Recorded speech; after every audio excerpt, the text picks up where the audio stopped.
Hello and welcome to another episode of the Real Sex Education After School. I'm Diggory Waite and I'm joined, as always, by accredited sex and relationship therapist Cate Campbell. Hello, Mum. Hello, Diggs. Brilliant. That was good. I tried to really speed up at the end there. I always like having fun with that intro. Everyone listening at home, if you could do us this favour, it would be amazing.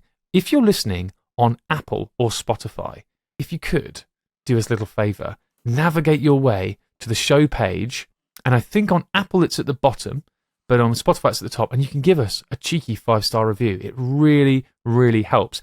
And on Apple, if you write one, we might read it out on the show. We would love that. If it's 5 stars, if it's 1 star being like, oh, this didn't help me manage, then, you know, we might read that out. We can use it as a question. Yes. So if you give us a 1-star review, give us a question in there as well, and then we can talk about it. Because it's kind of the energy we've gotten on one of our recent videos. So Mum and I put out a fun video. It was from one of our recent episodes on safer sex, I think. Was it? Or was it sexual pain? You're so bloody good. You're absolutely right. It was on Why is Sex So Painful? You're absolutely right. And we were talking about your Kegel muscles and why they're so important to do for men, for women, Kegel for everything exercises. In between. Shit. I always call them your Kegel muscles and why they're important to do. You've got them. I need to remember that it's the exercises. But anyway, your Kegel exercises. Oh, and if you want to know why they're so important, go and have a ruddy listen. But after you finish listening to this, anyway, it got us talking about penises, and Mum was telling us how they droop. Right? Hold up your hand as if you're doing a thumbs up, but then extend your fingers. The thumb is 20 years old. The first finger is 30, 40, 50, 60 as you go down the fingers, ending with your 6-year-old as your pinky. So your penis droops over age. The video's doing quite well. But the point was, if you do the Kegel exercises, you don't droop so much. Because it's the muscles at the top that get a bit laxer, and the muscles, and so if the muscles are kept in perky condition, then you don't get the same level of droop. And people have been commenting on this, haven't they? It's so funny. And I thought that's why we had to mention it, because there's just been so many, particularly men, and particularly men of a certain age, who have just been messaging being like, what do you mean droop? And then someone replied, thinking the exact same, isn't it already drooped? And then it was like, well, hang on a minute, they might be saying opposite things. Then, lol, mine's the same angle at 52 as it was at 20, smirk face. Well, I'm 40 and mine is not, lol.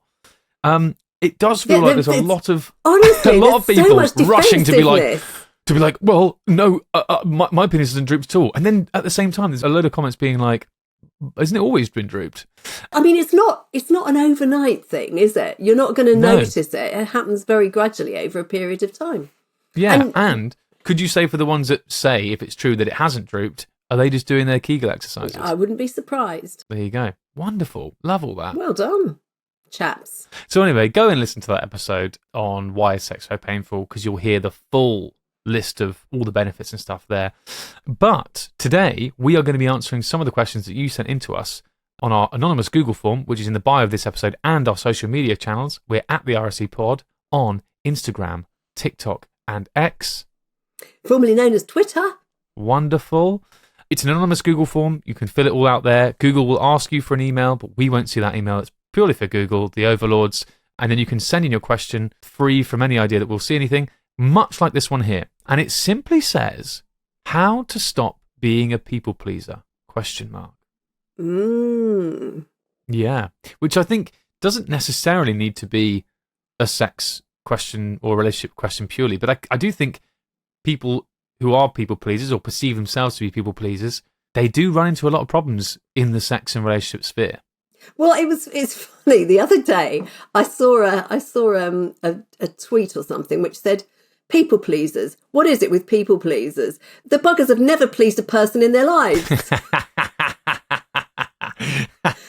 Well, actually, that's really funny. Can you maybe explain what people pleasers are? And maybe that'll explain why that's even funnier. Well, it's because they're always wanting to do things for someone else. I mean, they put other people before themselves, and they end up doing things they don't really want to do. So sometimes they're kind of rescuers. So they will jump in and try and fix things for people and be terribly empathic and wanting to be helpful.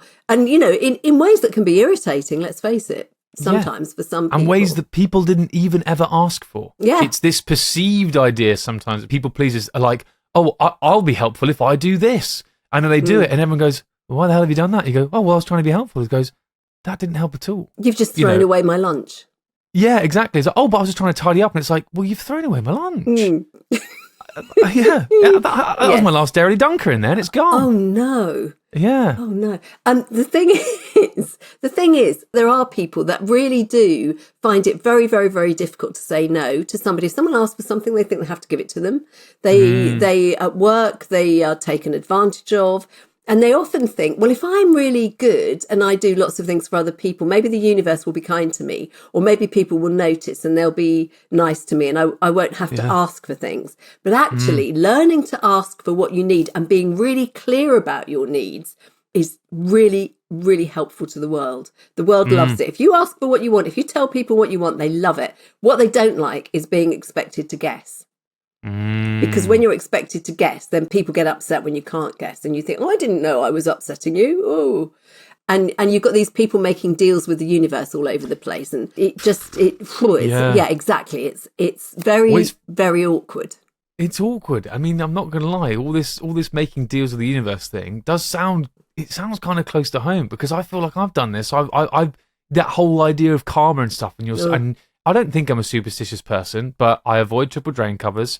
I always, I always tuck in my chairs, and it's not because I'm like, oh, this is. I think I'm like, well, the universe has got my bloody back for this. Or if I tuck in my chair, the universe has got my back. I'm a good person still, but it's almost like this, like it's this universe thing. It's this existential. Thinking. It's magical thinking. It's this existential idea that I'm going to go to hell if I don't do these things. Or some, and if I don't say yes to everyone, people please and stuff. But basically, what it's about is people feeling that they're not entitled to ask for their needs. We've talked before about people whose emotions aren't welcomed.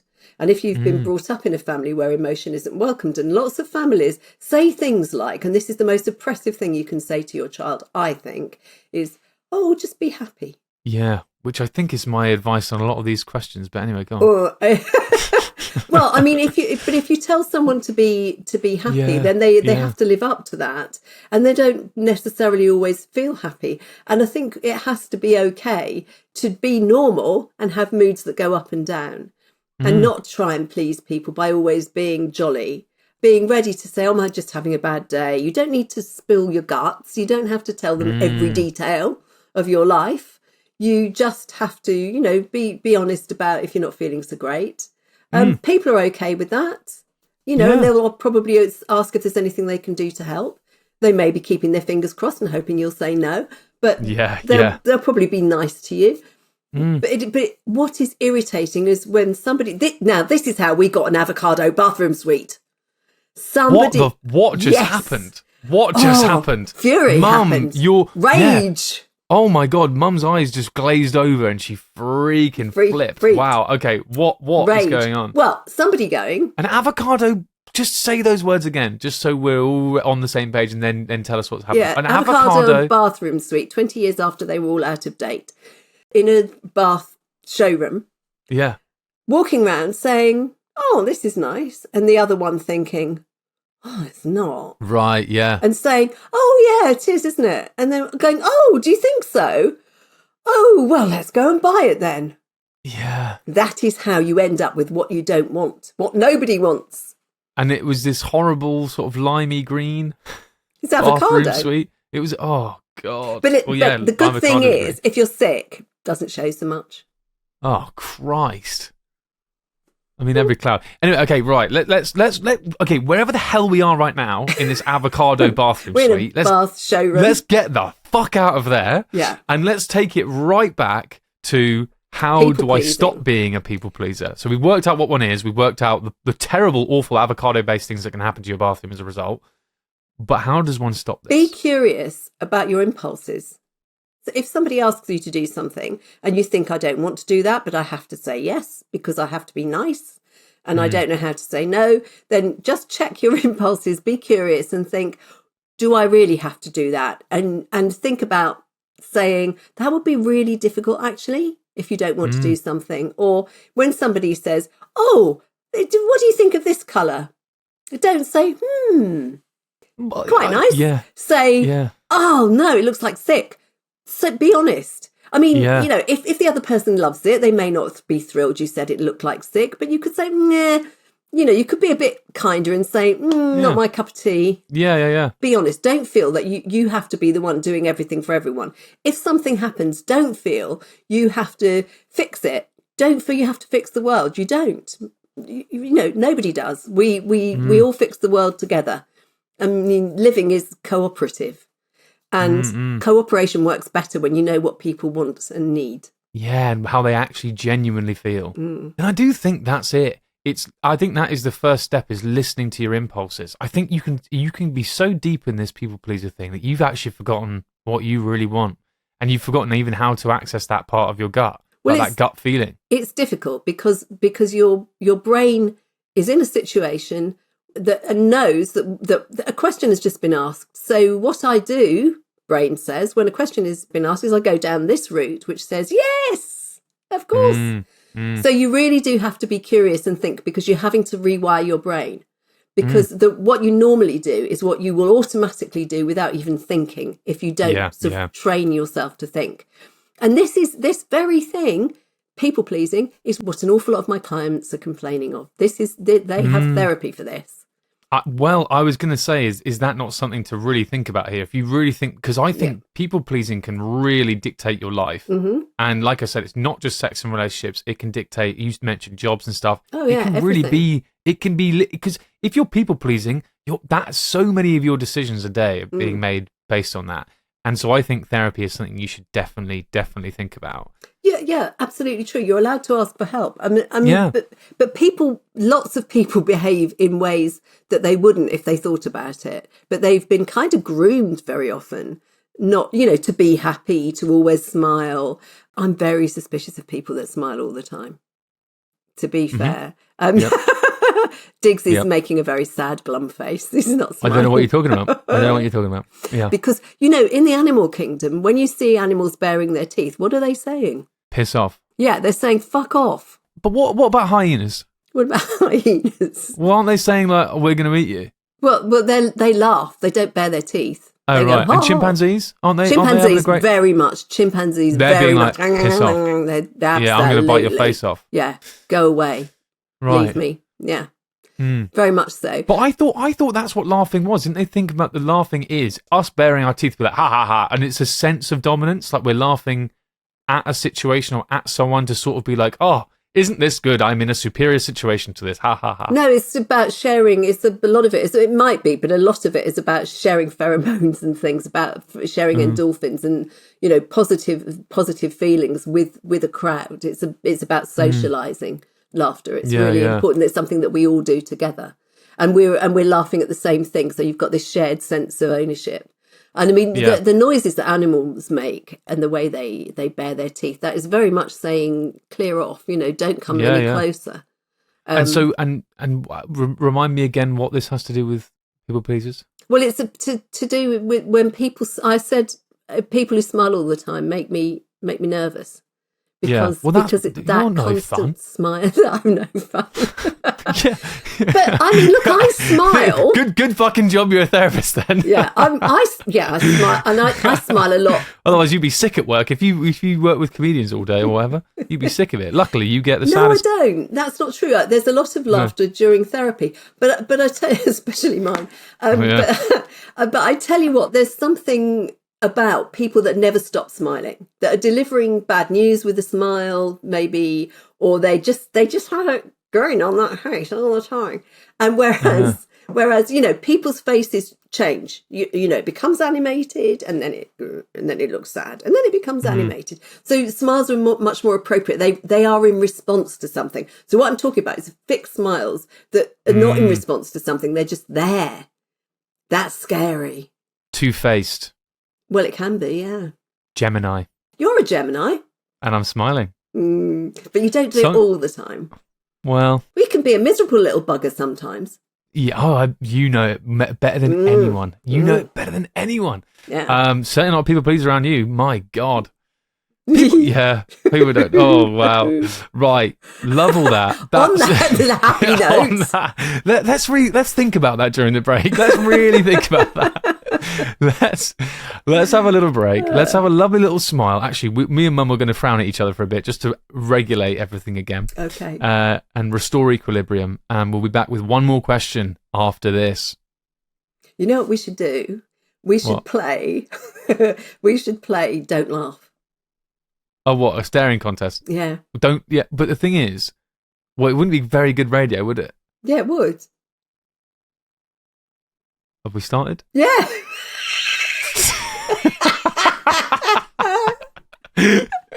Well, I feel like you've lost. Right, now, don't laugh, right? Okay, but also, Right. does it count if it's through a screen? Yes. Okay. Right, look into my eyes. Do Okay, I'm not looking. laugh, right? All right, ready.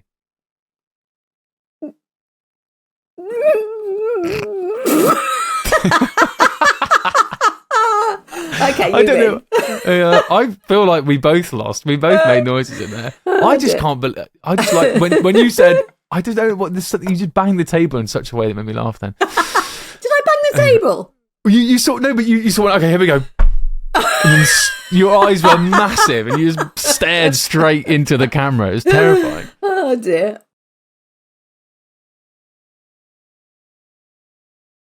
All right, everyone, we're back. Are we ready? Yes.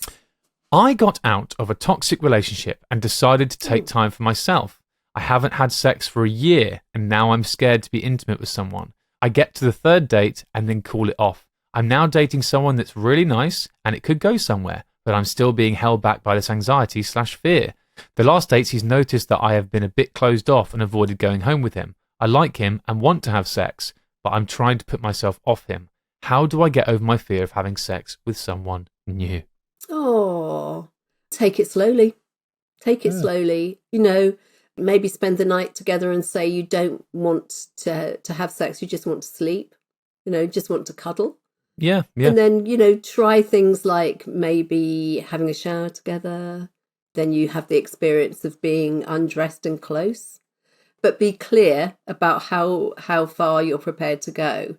And make sure you trust the person, obviously, because you know that there's no question of no means yes or anything like that. And be really, really clear about what's possible. But just take it really, really, really, really gradually. And if you don't want to take your clothes off, and if you don't want to be in their bed, say so, and so, you know, just say one day. But I just need to trust you first. I had a difficult relationship. That's fair enough.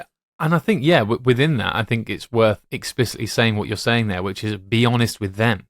I did. I said be honest, yes, but I said be honest about how you're feeling. But I wouldn't give somebody else a lot of details about how toxic your previous relationship was, just in case it frightens them, or but also in case they turn out to be toxic as well, and they use the information you're giving them. I mean, that's very unlikely, but it's unlikely at the beginning of a relationship. Be very careful. Protect your information. Exactly, yeah. And you know, eke it out again, take that slowly, eke that at your pace. But I just think it's worth saying, be honest with them. Don't like, because I think so far maybe they've noticed you've been a bit closed off and maybe you haven't said, but you could say, listen, I do like you say, I'm just not ready yet to do that for the reasons you know, because of that toxic relationships. Don't need to go into any more detail. But I think, letting them know as well is helpful. And I think actually, weirdly, at least when things like this have cropped up with me, that then takes away all the anxiety all of a sudden, because then you suddenly are like, oh God, this person doesn't mind. They're actually being really understanding and caring. And that suddenly just makes the whole vibe very sexy. I was going to say, it's so hot. Yes. Exactly. And then suddenly like, oh shit, we're in this thing together. And then all of a sudden you're like, oh fuck. Obviously, don't get... How would you go... Wait, what just happened? That was you. That's what was that me? That's what Did you I kind say? of said. You said, blah, blah, blah. All of a sudden, you're blah, blah, blah. I didn't even realise I did that. God, that's what I say when I'm horny. This is why he never gets a date. Oh, shut the hell up. Yeah, but it's good that you've recognised you do like this person, and previously maybe you've liked people before, but you've just cut it off early because of this thing. But this is good. You've noticed why maybe you're doing it, and now you know how to move on. If you really like this person, you do trust them, then you can tell them and take it at your own pace. It makes sense to take time. I mean, I know you're thinking a year's a long time. It really isn't. Not if it was really difficult relationship. It takes a lot longer than a year to thaw out. Well, let's have this one to finish. It's a it's a fun one. Here we go. Can you give me sex top or position for the day if you get to know my questions for the day is love to keep your wife on her toes? Excuse me? Right, let me try and translate that. Can you give me sex tip or position for the day if you get to know my questions for the day is love to keep your wifey on her toes? I think what they're saying is, have you got a sex tip or position for the day if you get to my question, I want to keep my wife happy on her toes? Yeah. Cowgirl? Yeehaw. Mm-hmm. Did you mean physically on her toes or just... Because maybe that cowgirl might work, actually. That might keep her on her toes if you're doing it in that certain way. No. We are not tip of the day. No, I don't think we do that. Yeah.